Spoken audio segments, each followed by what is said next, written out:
El plató estaba cargado de una tensión que se mascaba en el aire. El ambiente, decorado con luces cálidas y sofás enfrentados, no era suficiente para disimular que, esa tarde, algo importante iba a ocurrir. El programa se emitía en directo y tenía una audiencia notable, pero lo que pocos esperaban era que esa emisión se convertiría en uno de los clips más virales del año. A un lado del sofá, sentada con postura firme, mirada segura y gesto sereno, estaba Cayetana Álvarez de Toledo.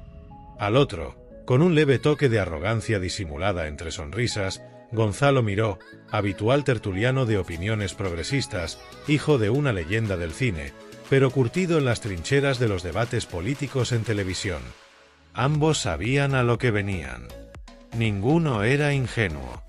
El tema del día, la libertad de expresión, la cancelación, el rumbo ideológico de España y, por supuesto, la eterna batalla cultural que se vive entre conservadores y progresistas.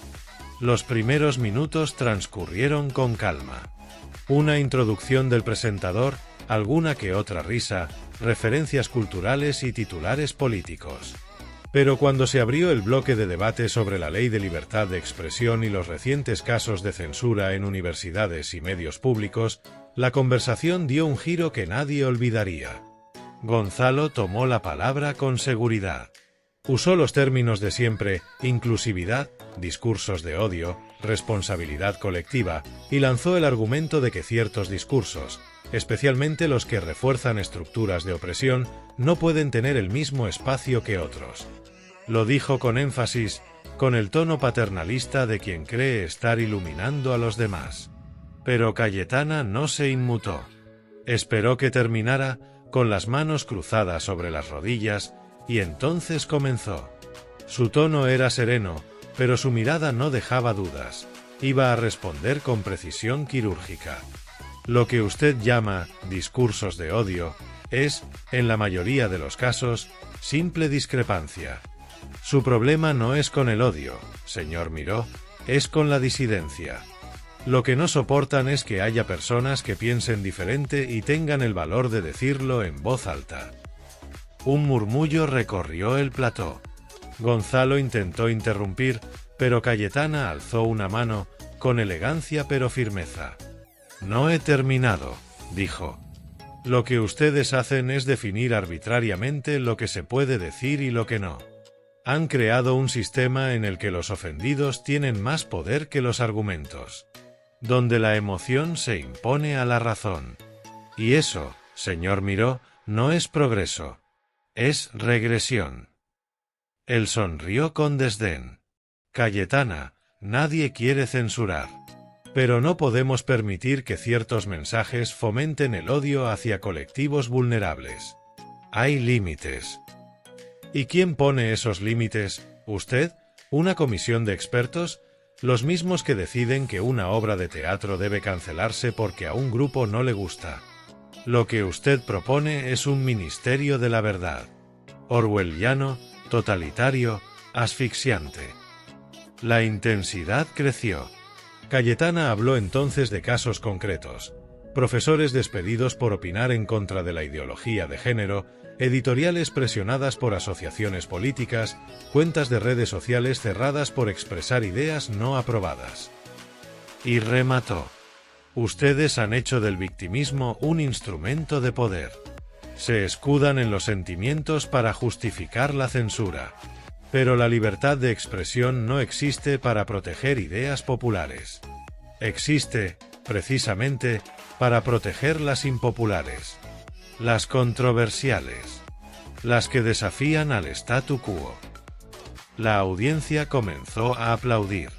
Gonzalo, visiblemente incómodo, apeló a la necesidad de cuidar el lenguaje. No estamos en los años 60, Cayetana. Hay cosas que ya no se pueden decir. Y está bien que sea así. Pero ella no cedió ni un milímetro. Eso es exactamente lo que dicen todos los censores a lo largo de la historia. Siempre justifican la represión en nombre del bien común. Pero dígame, Gonzalo, ¿quién decide qué se puede decir? ¿Usted? ¿Un burócrata? ¿Un colectivo con más presencia en Twitter que en la calle? El titubeo. Intentó recurrir a la superioridad moral, a los grandes relatos de justicia social. Pero Cayetana fue desmantelando uno por uno sus mantras. Habló de la falacia de los colectivos oprimidos como sujetos sagrados a los que no se puede cuestionar, del doble rasero con que se juzgan los discursos según quien los diga y desde qué ideología provengan. Gonzalo intentó sacar el tema del feminismo. La ley del solo si es sí fue un avance, pese a los ajustes necesarios. Lo importante es el mensaje. Cayetana fue demoledora. ¿Avance?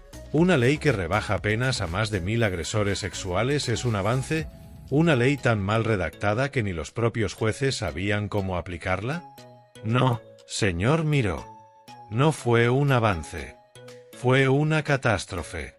Y lo que es peor, fue una catástrofe ideológica, impulsada por dogmas y no por la realidad. Si no lo reconocen, es porque prefieren sacrificar la justicia en el altar del relato. Él ya no sonreía. Ella, en cambio, tenía la misma calma de quien sabe que está ganando por nocaut. El clímax llegó cuando Cayetana lo confrontó directamente con una pregunta. Dígame, Gonzalo, ¿usted cree que España es un país estructuralmente machista, racista y opresor? El silencio se hizo en el estudio. Él dudó. Hay estructuras que... empezó. ¿Sí o no?, interrumpió ella. Creo que hay desigualdades que deben corregirse. No le pregunté eso. Le pregunté si cree que vivimos en un sistema opresor. Él no pudo dar una respuesta directa. Cayetana sonrió por primera vez en todo el debate. Y ahí está el problema. Que repiten eslóganes sin pensar en lo que significan. Quieren reconstruir una sociedad que ni siquiera comprenden. Y mientras tanto, generan división, resentimiento y un clima irrespirable en la vida pública. La ovación fue inmediata. No de esas tibias, educadas. No. Una ovación de verdad. La cámara enfocó a varios miembros del público a sentir con fuerza. En las redes sociales, los clips comenzaron a circular al minuto siguiente. El hashtag #Cayetana versus Miró se convirtió en tendencia en menos de media hora. Las reacciones no tardaron. Cientos de comentarios elogiando la claridad, la firmeza y la valentía de Cayetana. Otros, por supuesto, defendían a Miró, pero incluso entre sus seguidores se notaba la incomodidad. Había sido superado no solo en argumentos, sino en temple, en conocimiento, en convicción. A la mañana siguiente, los titulares eran inevitables. Cayetana barre a Miró en debate en directo, lección de libertad de expresión, cuando el argumento pesa más que la ideología. En varios programas de análisis, incluso periodistas que suelen tener simpatía por las ideas progresistas admitieron, con cierta resignación, que había sido un baño intelectual. Lo más comentado fue el final, cuando Cayetana, al despedirse, miró a cámara y dijo: «No tengamos miedo a pensar diferente. No cedamos ni un milímetro a los que quieren decirnos cómo hablar, cómo vivir y cómo sentir. La libertad no se negocia. Se defiende». En ese momento, el público volvió a aplaudir con fuerza. Gonzalo, visiblemente frustrado, solo acertó a murmurar un «hasta la próxima». Pero todos sabían que aquella noche no habría revancha. La batalla cultural había vivido un capítulo clave.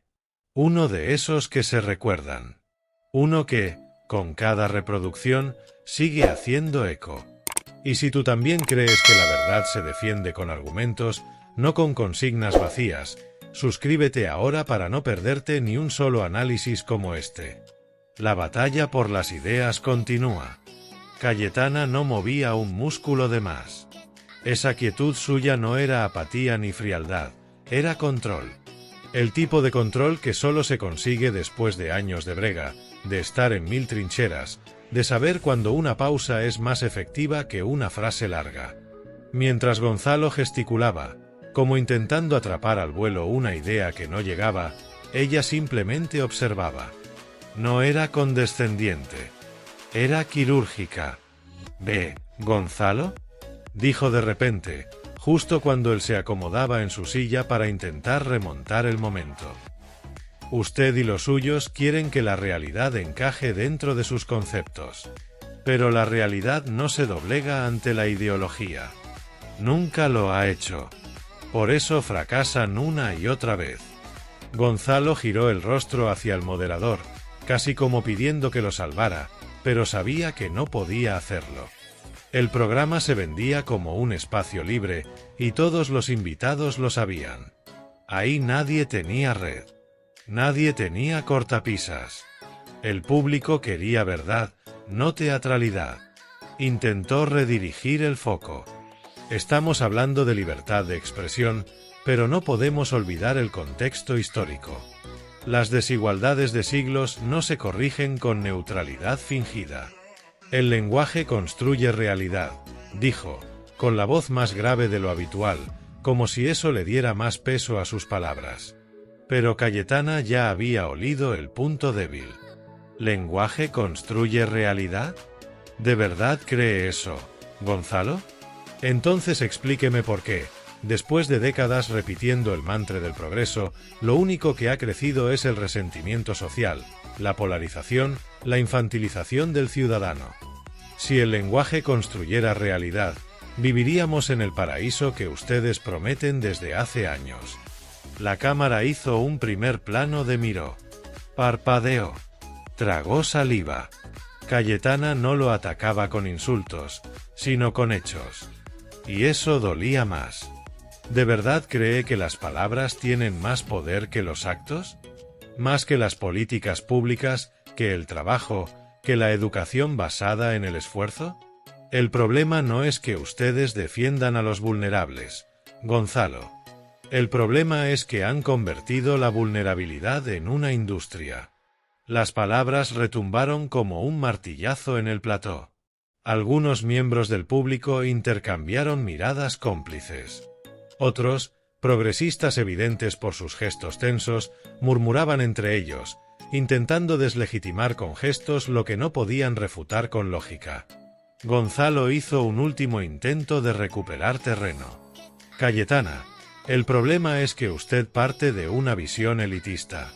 Usted habla desde una posición de privilegio que no representa al ciudadano medio. Y entonces ocurrió uno de los momentos más citados del debate. Ella se inclinó levemente hacia adelante, sin perder su elegancia, y con un tono contenido, casi suave, le respondió: ¿Privilegio? ¿Desde cuándo tener criterio y formación es un privilegio? ¿Desde cuándo usar el lenguaje con precisión y hacerse responsable de lo que uno dice es elitismo? No, Gonzalo. Lo que usted llama privilegio es simplemente responsabilidad individual. Es pensar por uno mismo, no repetir lo que dictan los dogmas de turno. ¿Sabe cuál es el verdadero privilegio? Poder decir barbaridades sin que nadie le exija rendir cuentas. Ese es el privilegio del que gozan ustedes. Un silencio absoluto se adueñó del estudio. La palabra responsabilidad había golpeado más fuerte que cualquier consigna. Porque era eso lo que flotaba en el aire desde el inicio del debate. La sensación de que una parte de la sociedad vive protegida por un escudo ideológico, mientras que la otra, la que se atreve a pensar diferente, camina desarmada pero con la cabeza alta. Gonzalo intentó cambiar de tema. Habló de la transición ecológica, del cambio climático, del deber colectivo con el planeta. Pero Cayetana no se dejó llevar. Siempre la misma táctica. Cuando el argumento cae, traen otro tema. Pero aquí no estamos discutiendo si hay que cuidar el planeta. Estamos hablando de libertad. De la capacidad de expresarse sin miedo. Y en eso, ustedes han fracasado. Porque el miedo hoy no lo tienen los racistas ni los machistas. Lo tienen los que se atreven a disentir de la ortodoxia woke. La palabra woke provocó un visible gesto de incomodidad en Gonzalo. Sabía que para buena parte del público era sinónimo de rigidez, de censura, de arrogancia disfrazada de bondad. Intentó ridiculizarlo. ¿Woke? Por favor, Cayetana, esa es una etiqueta inventada por la ultraderecha para deslegitimar luchas legítimas. Pero Cayetana ya tenía su réplica preparada. No improvisaba, intervenía con la precisión de un cirujano. Esa es otra falacia. Ustedes bautizan las ideas con nombres bonitos para que nadie se atreva a criticarlas. Le llaman inclusión a la imposición, empatía a la censura, progreso al sectarismo. Y cuando alguien pone esos términos en duda, entonces dicen que es ultraderecha. No, Gonzalo. No todo lo que les contradice es fascismo. Hay personas libres, sensatas y valientes que no tragan con sus dogmas. Y cada día somos más. El público estalló. Otra vez. Pero no era solo un aplauso. Era un reconocimiento. Una afirmación de que, en esa tarde, se estaba diciendo lo que muchos no se atreven a decir en voz alta. Y que hacerlo requería coraje. La cámara enfocó de nuevo a Gonzalo. Su rostro mostraba una mezcla de cansancio y derrota contenida. Sabía que cualquier intento por remontar sería ya un eco, una defensa débil ante una ofensiva sólida, bien argumentada, sin un solo grito, sin una sola mala palabra. Cayetana no necesitó insultos. No necesitó levantar la voz. No necesitó recurrir a la lágrima fácil ni a la emoción fingida. Le bastaron datos, coherencia y algo que escasea: sentido común. Y si tú también crees que el sentido común debe volver a tener voz, si estás harto de que te digan cómo pensar y qué palabras usar, suscríbete ahora. Aquí defendemos la libertad con argumentos. Y esto apenas comienza. ¿Quieres que sigamos ampliando aún más este momento? Puedo seguir desgranando cada gesto, cada reacción del público, o desarrollar lo que ocurrió entre bambalinas justo después.